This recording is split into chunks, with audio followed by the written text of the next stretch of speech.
오늘도 하나님을 예배하신 여러분들에게 주님의 은혜 평강이 함께 하시기를 주님의 이름으로 축원합니다. 빌라도에게 십자가형을 언도받은 예수님은 로마 군인들에 의해서 십자가를 지고 골고다 언덕을 향해 올라가셨습니다.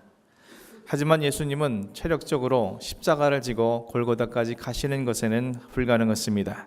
지난밤 팔레스타인 지방의 혹독한 추위 속에서 모진 채찍질을 비롯한 수없는 폭행으로 인해서 더 이상 주님의 육신에는 기력이 남아있지 않았기 때문입니다. 계속해서 십자가를 지고 쓰러지는 예수님을 보다 못한 로마 군인 중에 한 사람은 구레네 사람 시몬을 억지로 붙잡아 그에게 십자가를 지워 예수님을 따라가게 했습니다. 이는 구레네 사람 시몬의 입장에서는 매우 억울한 일일 것입니다. 유월절을 지키기 위해서 오랜 시간 걸어서 가족들과 예루살렘에 올라왔지만 그를 기다리고 있었던 것은 극악무도한 죄인들이 지는 십자가를 억지로 지고 골고다까지 올라가야 하는 일이었습니다. 로마 군인들에 의해서 어쩔 수 없이 십자가를 지고 골고다까지 올라가야 했지만 그도 예상치 못한 이 사건은 그의 일생을 일시에 바꾸어 놓는 놀라운 사건이 되었습니다. 그가 억지로 대신 십자가를 지게 된 것은 예수님의 십자가였습니다. 인류의 죄를 대속하시기 위해 지고 가신 예수님의 십자가를 잠시지만 그가 대신 진 것입니다. 예수님의 제자를 비롯한 그 누구도 예수님의 십자가를 대신 진 사람은 없지만 유일하게 구레네 사람 시몬만이 예수님의 십자가를 대신 진 사람이 되었습니다. 그리고 이 경험은 그의 일생을 바꾸어 놓는 사건이었으며 나아가 자신의 아내와 아들들까지도 변화시키는 놀라운 사건이 되었습니다.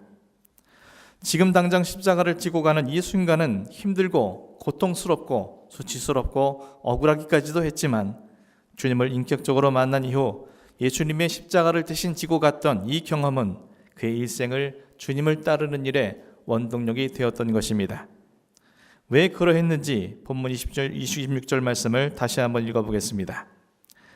그들이 예수를 끌고 갈 때에 시몬이라는 구레네 사람이 시골에서 오는 것을 붙들어 그에게 십자가를 지워 예수를 따르게 하더라. 로마의 군인들은 구레네 사람 시몬을 억지로 붙잡아서 예수님의 십자가를 지게 했습니다. 그리고 예수님을 따르게 했습니다. 그런데 우리는 본줄 속에서 누가가 의도적으로 예수님의 뒤를 그가 따라갔다라는 사실을 강조하고 있는 것을 보게 됩니다.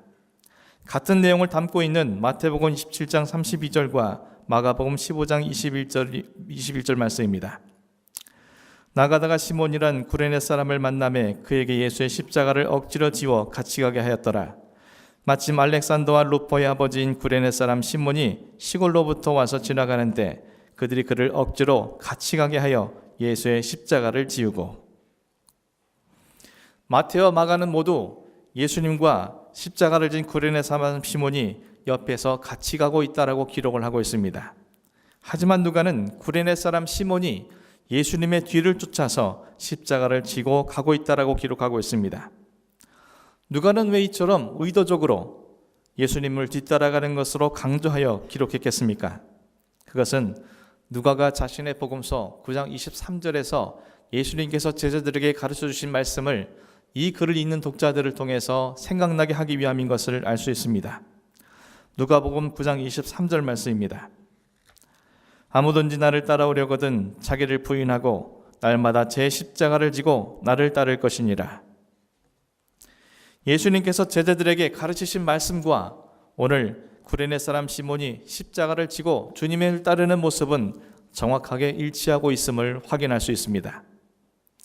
구레네 사람 시몬이 자신의 의지와는 상관없이 억지로 십자가를 지고 가고 있다는 것은 결국 자신의 의지를 부인하고 주님의 십자가를 지고 있다는 의미일 것이고, 주님께서 그에게 자신의 십자가를 지고 당신을 따라오라는 말씀은 오늘날 구레네 시몬이 예수님이 지셔야 할 대속의 십자가를 지고 가고 있는 모습을 통해서 확인하게 됩니다. 예수님의 십자가는 인간의 죄를 대신하기 위한 십자가였고, 본질적으로 죄인이 구레네 사람 시몬이 지고 가는 십자가는 예수님의 십자가가 아니라 바로 제 자신의 십자가였기 때문입니다. 십자가를 지고 예수님의 뒤를 따르는 모습은 자기 십자가를 지고 주님을 따르라는 명령이 이행되고 있다는 것을 우리에게 상징적으로 보여주고 있습니다.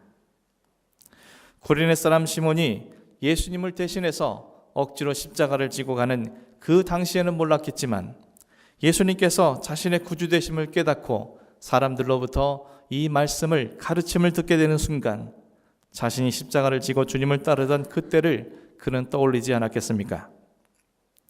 구레네 사람 시몬은 예수님의 십자가를 지고 그 누구보다도 가까이에서 머리에 가시관을 씌워주신 주님의 얼굴을 가까이에서 배웠고 등에는 모진 채찍질에 살점이 떨어져 나간 고통의 흔적을 지녔어도 우리를 위해 십자가를 지신 주님의 등을 바라보았으며 또한 인류의 죄를 고통스럽게 담당하시는 하지만 담대히 그 길을 걸어나가시는 주님의 피 흘린 발자국을 따라서 그는 걸어갔을 것입니다. 그리고 그 길 끝에서 골고다에 이르러 자신이 지고 간 십자가에 두 손과 발에 못이 박히고 옆구리에 창을 받아 모든 물과 피를 흘리신 주님을 그는 가장 가까운 곳에서 목격했을 것입니다. 주님을 만난 이후 예수님의 십자가를 대신 지었던 그 경험은 그에게 어떤 영향을 주었겠습니까? 머리로는 예수님의 말씀대로 자기 부인을 하면서 살려고 했지만 그 말씀대로 살지 못하는 자신을 발견할 때마다 가시관 씌어진 주님의 머리를 떠올리지 않았겠습니까? 예수님은 자신에게 자기 십자가를 지라고 하셨지만 때론 그 십자가가 너무 무겁고 힘겨워 포기하고 내려놓고 싶을 때 내가 지고 가야 할 십자가를 채찍질에 살점이 떨어져 나간 그 등에 지고 가신, 그래서 만신창이가 된 그 등을 떠올리지 않았겠습니까? 예수님께서는 당신을 따라오라 하셨는데 주님을 따르는 그 길이 너무나 멀고 험하여서 그 길을 멈추거나 딴 길로 가고 싶을 때 피 흘리며 십자가의 그 길을 묵묵히 걸어가 주신 주님의 피 묻은 발자국이 더욱 선명하게 보이지 않았겠습니까? 그 당시에는 힘들고 고통스럽고 수치스럽고 억울한 십자가를 지고 예수님을 뒤따랐지만 이러한 이 사건은 일평생 자기를 부인하고 자기 십자가를 지고 주님을 따르게 하는 영적 매개체가 되어서 그로 인해 그의 일평생 주님의 구원받은 백성으로 살 수 있었던 것이며 그의 아내와 아들들 또한 같은 은혜를 누릴 수 있는 통로가 되었음을 우리는 말씀을 통해서 확인할 수 있게 됩니다. 예수님을 따르게 하더라, 그것은 로마 군인에 의한 것이 아니라 하나님께서 그에게 그 길을 걸어가실 수 있도록 모든 것을 섭리하신 것임을 말씀은 우리에게 보여주고 있습니다. 사랑하는 성도 여러분, 우리는 어디를 가야 합니까? 예수님을 따라서 가야 하지 않겠습니까? 진정으로 주님을 따르길 원하시면 우리는 어떠한 삶을 살아야겠습니까? 주님은 우리에게 자기 부인 없이 주님을 따르는 것은 무의미하다라고 말씀하고 있습니다. 그리고 자기 십자가를 지지 않고 주님을 따르려 하는 것 역시 무가치하다라고 말씀하고 있습니다. 주님을 따르려면 반드시 자기 부인이 있어야 하고 반드시 자기 십자가를 져야만 그런 진정으로 예수님을 따르는 자가 되는 것입니다. 그래야만 주님을 따라가는 그 걸음걸음이 우리에게 영원한 생명과 진리와 영원한 생명으로 승화될 수 있기 때문입니다. 그러나 자기 부인은 힘이 듭니다. 그럴 때 우리는 가시관 쓰신 주님의 얼굴을 바라보아야 합니다. 자기 십자가를 지는 것은 어렵습니다. 그럴 때 채찍질 당한 등으로 우리를 대신해 십자가를 져주신 주님의 모습을 생각해야 합니다. 주님을 따르는 것은 멀고 험합니다. 그럴 때 날 위해 발자국마다 피로 걸어가 주신 주님의 사랑의 발자국을 떠올려야 합니다. 그리하면 저와 여러분 모두가 주님의 구원받은 참 백성으로 이 땅에서 승리하는 삶을 살아갈 수 있음을 오늘 말씀은 우리에게 확인시켜주고 있습니다. 저 여러분 모두가 주님의 그 길을 따라가는 그런 믿음의 삶을 살기를 소망하고 계시더라면 저 여러분께서 날마다 주님의 얼굴 보면서 자기 부인의 길을 걸어가시고 날마다 날 위해 십자가 져주신 주님의 등을 바라보면서 내 등에 십자가를 지고 주님을 따르며 주님께서 피로 발자국을 내주신 그 모든 걸음걸음을 믿음으로 걸어나가심으로 말미암아 구레네 시몬과 그의 가족들이 누렸던 영원한 생명과 은혜가 저 여러분의 심령 속에 함께할 수 있기를 주님의 이름으로 간절히 축원합니다.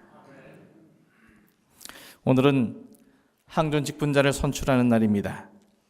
지난주일 설교를 통해서 항전 직분자를 선출한다는 것은 로마 군인이 구레네 시몬에게 억지로 십자가를 지우듯 세워질 항전장 직분자들에게 교회에서 우리가 져야 할 십자가를 그들에게 지워주는 것이라고 말씀드렸습니다. 때문에 우리는 함부로 사람의 생각이나 판단으로 그분들을 세우지 않기 위해 일주일간 특별 새벽 기도회를 진행했습니다. 그리고 그 시간마다 항존 직분자를 선출해야 우리는 사람이 아닌 하나님의 관점을 지녀야 하고, 그 관점으로 볼 때 장로와 안수집사와 권사가 어떤 자격 조건을 지녀야 하는지를 말씀을 통해서 상고해 보았습니다. 그리고 12번째 사도를 선출하는 과정을 통해서 선출되어지는 사람과 선출되지 못하는 사람이 어떤 믿음의 자세를 지녀야 하는지를 살펴보았습니다. 선출되어진다는 것은 나의 연약함을 아시고 그 자리에 세우심으로 참된 그리스도인의 길을 걷게 하시려는 주님의 섭리요, 선출되지 못했다라는 것은 그럼에도 불구하고 믿음을 저버리지 않고 끝까지 믿음을 지켜나갈 것이라는 주님의 신뢰의 결과임을 살펴보았습니다. 또한 7 집사를 세우는 과정들을 통해서 우리는 항존직 분자들을 선출하는 사람들이 어떤 성숙한 신앙을 지녀야 하는지를 살펴보았습니다. 항존직 분자를 선출하는 사람은 자신과의 친분, 이해관계, 판단과 계산에 의해서 사람을 세우는 것이 아니라 지금 우리 교회가 처한 상황 속에서 누가 더 주님을 위해서, 교회를 위해서, 성도를 위해서 항존직으로서의 헌신하고 봉사할 수 있는가를 판단하고 기꺼이 자신의 기득권을 내려놓는 것임을 깨닫게 되었습니다. 오늘 새벽에는 안디옥 교회가 선교사를 세우는 과정들을 통해서 항존직 분자를 선출할 때 반드시 교회에 필요한 덕목이 무엇인가를 살펴보았습니다. 그것은 그리스도의 사랑으로 교회에는 온전히 묶여 있어야만 그 어떠한 결과에도 흔들리지 않을 수 있고, 만약 상처가 있다라면 함께 사랑으로 그 상처를 치유해갈 수 있음을 깨닫게 되었고, 또 주님께서 이 교회의 주인 되어심을 고백하여야 주님께서 주인으로서 세운 그 사람들을 인정하고 받아들이고 그 뜻에 순종할 수 있으며, 오로지 기도로서 사역해 나갈 때야만 이 교회는 안디옥 교회와 같은 주님이 원하시는 참된 교회로 세워질 수 있음을 우리는 확인하였습니다. 그리고 이 모든 것들이 이번 항존직 선출을 통해서 우리 교회 가운데 일어나기를 소원하면서 모든 성도들이 간절한 마음을 모아 새벽마다 부르짖어 합심하여 기도했습니다. 이제 그 결과가 오늘 공동위회를 통해서 나타나게 될 것입니다. 그러므로 이제 우리는 어떤 결과가 나오든 어떤 사람이 선출되어지든 이 모든 일을 이루신 주님의 거룩한 섭리 앞에 겸허하게 순종하며 받아들여야 하는 것임을 우리는 생각하게 됩니다. 특별히 선출되어진 항존직 분자들은 앞으로 항존직 분자로서 주님을 위해서, 교회를 위해서, 성도를 위해서 자신에게 맡겨진 십자가를 지고 가야 할 것입니다. 하지만 그 길은 결코 쉬운 길이 아닙니다. 그 길은 자기 부인의 길이기에 매 순간마다 자신을 포기해야 하고, 그 길은 십자가를 지고 가는 길이기에 무겁고 힘들고 고통스럽고 때론 수치를 당할 수도 있는 길이며, 그 길은 주님이 걸어가신 십자가의 길을 걷는 것이기에 멀고 험한 순례의 길이 될 것입니다. 때문에 그 길을 걷기 위해선 그 누구보다도 날마다 순간마다 주님의 얼굴을 바라보며, 날마다 순간마다 자신을 위해 십자가를 져주신 주님의 그 사랑을 기억하며, 날마다 주님의 뒤를 따르기 위해서 헌신하고 묵상하며 최선을 다해 그 길을 걸어나가야만 합니다. 또한 항존직 분자로 선출되지 못하신 분들은 나를 사랑하시는 주님의 섭리를 더욱 깊이 신뢰할 수 있어야 합니다. 교회에서 지금까지 보여준 내 신앙과 믿음, 내 헌신과 봉사가 사람들에게 인정받지 못하고 평가되지 못했다고 오해하거나 공개적으로 망신당했다 여겨져 자존심 상해하거나 마음 아파해서는 안 될 것입니다. 오히려 이 모든 것을 이루신 나를 사랑하시는 주님의 섭리를 깊이 신뢰할 수 있어야 합니다. 주님께서는 그를 가장 적합한 시기에 당신의 도구로 삼으시기 위해 바울을 13년 동안 기다리게 하신 이후에 가장 완벽한 때 그를 불러 위대한 사도 바울이 했던 것처럼 주님께서는 분명히 나를 가장 위대한 주님의 도구로 사용되어질 그날까지 기다리게 하시고 그때를 참고 인내하며 훈련되어지기를 원하고 계신 것을 알 수 있습니다. 그리고 이 일을 위해서는 내게 닥쳐온 어려움이 주님이 당하신 것과는 비교할 수 없는 것임을 깨달아야 합니다.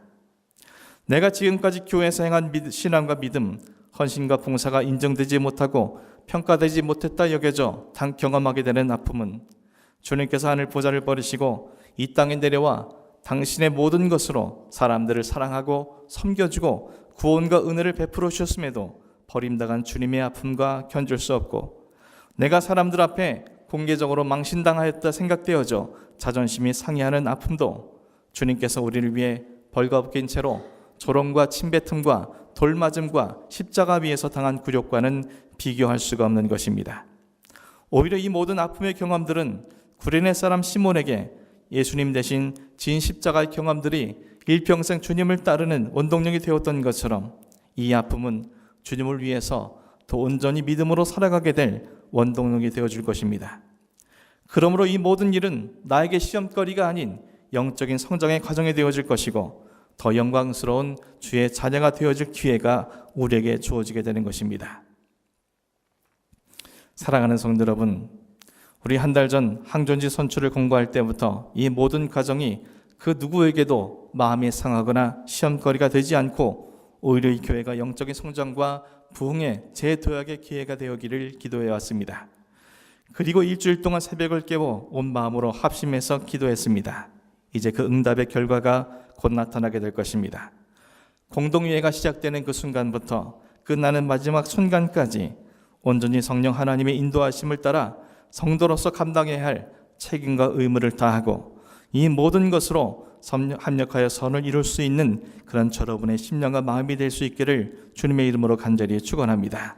더 나아가서 여러분 모두가, 그리고 이 교회가 자기 부인과 자기 십자가를 지고 예수를 따름에 있어 조금 더 부족함이 없는 믿음의 사람으로 거듭날 수 있도록 주의 도우심을 구하며 나아갈 수 있는 귀한 믿음의 사람 되기를 주님의 이름으로 간절히 축원합니다. 기도하겠습니다.